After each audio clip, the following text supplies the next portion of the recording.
आरोपी शकील के कारनामों से पत्नी और बेटा हैरान हैं। उनकी समझ में नहीं आ रहा है कि अब वो क्या करें और आखिर किससे इंसाफ की गुहार लगाएं। दरअसल शकील ने जब से अपने बेटे का रिश्ता होने वाली बहू से तय किया था, उसी दिन से शकील अक्सर उससे देर रात बातें करता था। इसी चक्कर में कई बार घर में लड़ाई झगड़ा होने लगा तो शकील नकदी और जेवरात लेकर होने वाली बहू जबीना के साथ फरार हो गया और उससे शादी कर ली। हैरानी की बात यह है कि आरोपी शकील पहले ही 6 बच्चों का पिता है और उसके नाती पोते भी हैं। आरोपी शकील के कारनामों से पत्नी और बेटा हैरान हैं। उनकी समझ में नहीं आ रहा है कि अब वो क्या करें और आखिर किससे इंसाफ की गुहार लगाएं।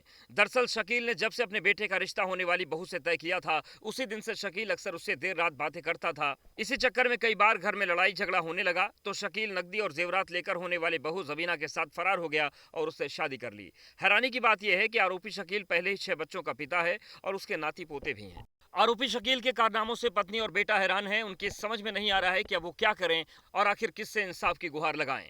दरअसल शकील ने जब से अपने बेटे का रिश्ता होने वाली बहू से तय किया था, उसी दिन से शकील अक्सर उससे देर रात बातें करता था। इसी चक्कर में कई बार घर में लड़ाई झगड़ा होने लगा तो शकील नकदी और जेवरात लेकर होने वाली बहू जबीना के साथ फरार हो गया और उससे शादी कर ली।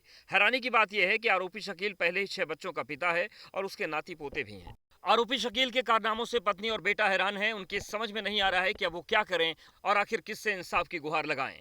दरअसल शकील ने जब से अपने बेटे का रिश्ता होने वाली बहू से तय किया था, उसी दिन से शकील अक्सर उससे देर रात बातें करता था। इसी चक्कर में कई बार घर में लड़ाई झगड़ा होने लगा तो शकील नकदी और जेवरात लेकर होने वाली बहू जबीना के साथ फरार हो गया और उससे शादी कर ली। हैरानी की बात यह है कि आरोपी शकील पहले ही 6 बच्चों का पिता है और उसके नाती पोते भी हैं।